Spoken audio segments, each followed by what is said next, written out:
The Facebook adpocalypse is officially here, so stock up on your water and stock up on your food rations because things are gonna get hairy.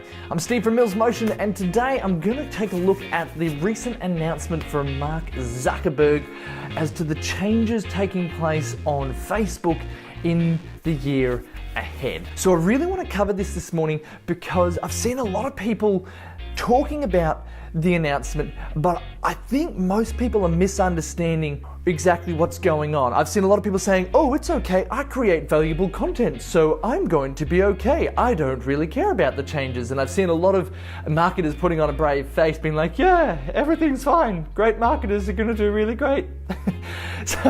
So I want to recap on exactly what he said. He's given us some hints as to what will be working even more in the year ahead in his announcement. And I want to debunk the common misconception at the moment that entertaining, valuable content is going to survive unharmed, because I don't think that's the case. That's not the direction that Facebook is going. So if we're just taking a value-driven approach, we're just going to be dumping people with more value. That's not what he wants. That's specifically what he called out as being what they want to remove. But there is some really exciting things, both for marketers and also for Facebook users in general, because I agree 100%. I just don't see my friends on Facebook anymore. It's just brand after brand after brand, and it is boring. And the billboard style advertising, how did it ever come to this? That was the best thing about the internet, is that we could move away from just plastering up billboards and signs with crazy offers on them to something that was more intimate and interactive and something that was more driven by the user. And I guess lazy marketers just went straight back to plastering up their offer and crossing their fingers and throwing money at it. But it's really exciting that we'll be forced to move away from that, and I think there's some really great opportunities for people. But at the same time, it does tell us something about the nature of Facebook.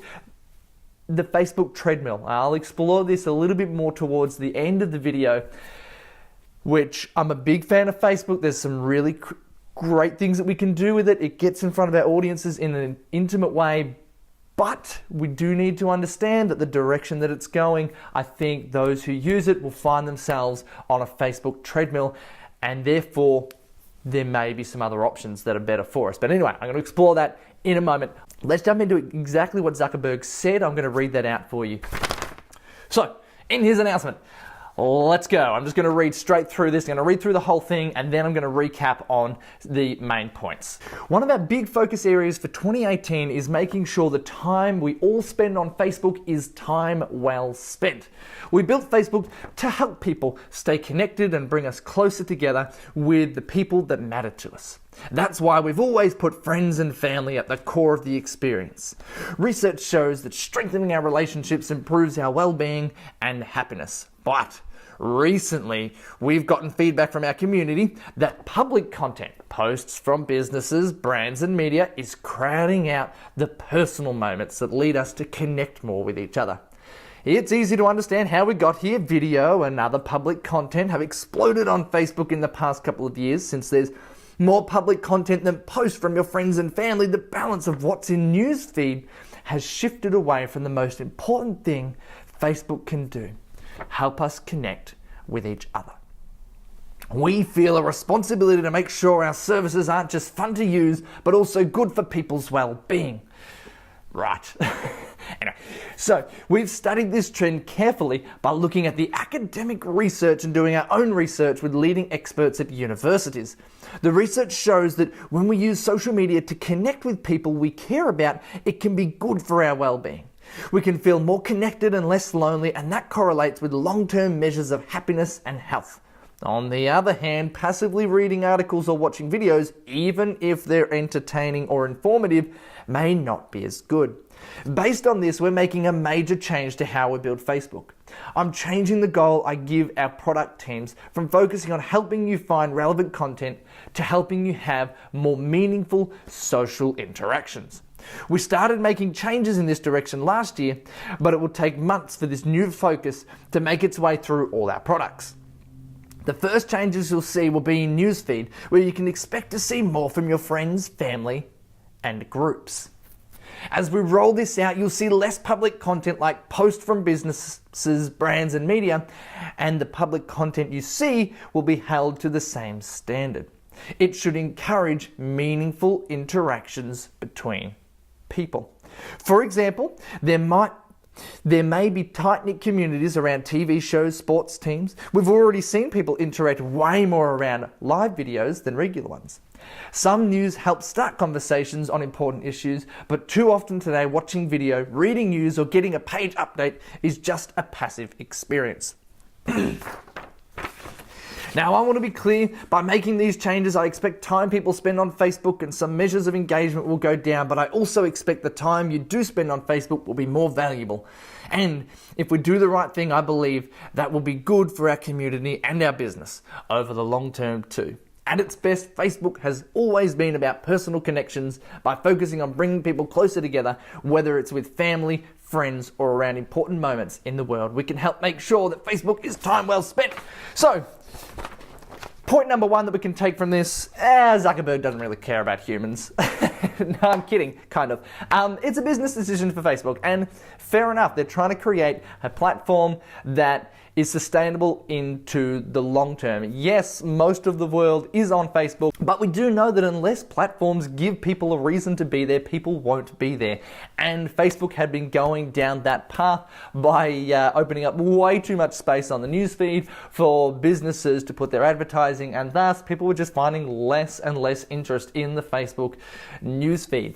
So, that brings us to the big change number one, and the big impact that will be happening is he openly calls it out, and that is there will be less brand content in the newsfeed. What does that mean? The brand content that will get into the newsfeed, that means that there will be more competition. So there's going to be less space in the newsfeed for brands, which means there'll be more competition, which means it's going to be more expensive to get in front of Facebook eyeballs. That's how it is. Now that's terrifying for some marketers because in 2017, the year that just went past, a lot of marketers were having trouble with the cost of leads, the cost of ad spend to bring in and find a return on investment, which I think is actually a really exciting thing, and it's going to raise the bar, raise the standard for marketing agencies. It's going to raise the standard of marketing campaigns. It's going to raise the standard for copywriters and content creators on Facebook, which is really exciting. It's exciting because it's going to weed out all of the not so great marketers and the not so great marketing agencies and copywriters and things like that, because they're just not going to survive. Now, point number two, and this is one of the main things that I want to bring out. Like I said, a lot of people have been responding like, oh, I'm okay because I make valuable content. That's not the point in 2018. The point is meaningful interactions. Facebook has realized that people are there not for value. You can get value by Googling answers to things. People are there for the interactions. You want value, you might watch a YouTube video. If you want interactions, you go to Facebook. And that's what they want to specialize in. And he openly calls this out. He said, on the other hand, passively reading articles or watching videos, even if they're entertaining or informative, may not be as good. So he's openly calling out plainly entertaining and informative content. He then went on to say, I'm changing the goal I give our product teams from focusing on helping you find relevant content to helping you have more meaningful social interactions. So creating longer list posts and bigger, more informative content or posting more things in front of people isn't necessarily going to be what's going to work in 2018. It's the meaningful interactions with your audience. And that brings me to point number three, two forms of communication on Facebook that will be rocking it in 2018, and that is groups and live video. He openly called that out in the announcement. He said that live video is getting more interactions, and he even said that he wants to have more content from friends, family,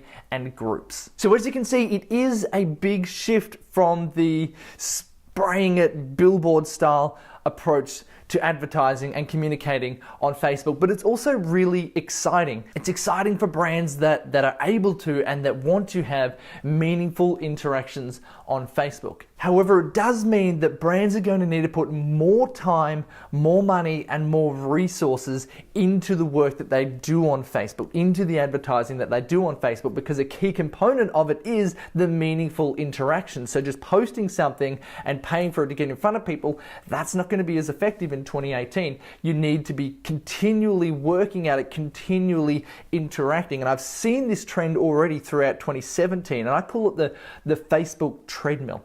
And that's the idea that the brands and businesses using Facebook have needed to continually put in time and effort to get the ROI out of Facebook, or to get any return out of Facebook, and that's only going to increase in the year ahead. Now, that is certainly doable if you put systems in place to develop your group, to develop your live streaming abilities, to develop your community, but there is that treadmill effect. There is that continual input, and I don't think a lot of businesses, I don't think that's ideal for them. I know in our business, we focus primarily on YouTube, and that's because of the social media treadmill effect that I saw on all the different platforms.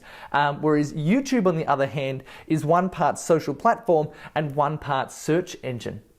And that means that I can create content which has a compounding effect. So I create a YouTube video. I've created a YouTube video 12 months ago, and every month it's still getting thousands of views, bringing me in all kinds of different interesting leads and people to talk to without me having to lift a finger, without me having to continually be on that treadmill. So there is going to be a big change. Like Facebook, if you want to get a return out of it, you're going to need to continually be inputting into it, which is a good thing if you're able to do that. Because you will be communicating with your audience, with your customers, and that's going to be building up really meaningful relationships, which is a good thing. But at the same time, we need to have time to run our business. And that's why personally I've opted to focus my efforts on YouTube, because of the nature of it being one part social media platform. So you get the benefits of the social interaction with your audience and that continual communication. But it's also a search engine, so that the content that I create is there and is generating me a return and generating value for my audience years after I create it. And I really want to talk some more about YouTube in the weeks ahead, because part of this change, we're going to see a big increase in marketers focusing on YouTube. I think even Twitter, I'm not really a big fan of Twitter because it's got the treadmill effect on there as well. But I think Twitter stocks just went through the roof after this announcement.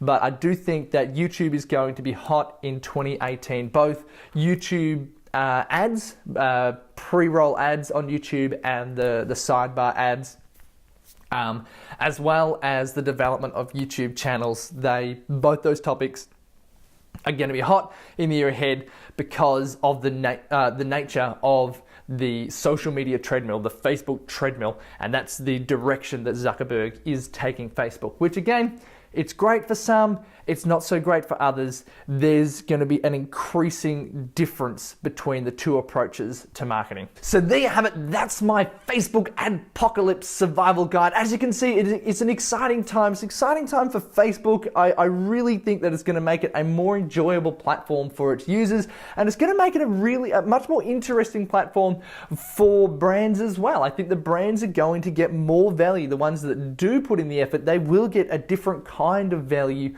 by using Facebook, because it's promoting that meaningful interaction. And meaningful interaction is so powerful for brands, but it will be a very different type of marketing going forward. It's really pushing for that meaningful interaction, which does mean that it will have that Facebook social media treadmill effect. So I'm Steve from Mills Motion. If you appreciated this content, hit the like and subscribe button below. If you'd like more information just like this, you can also jump over to millsmotion.com. There's a link in the description above and below.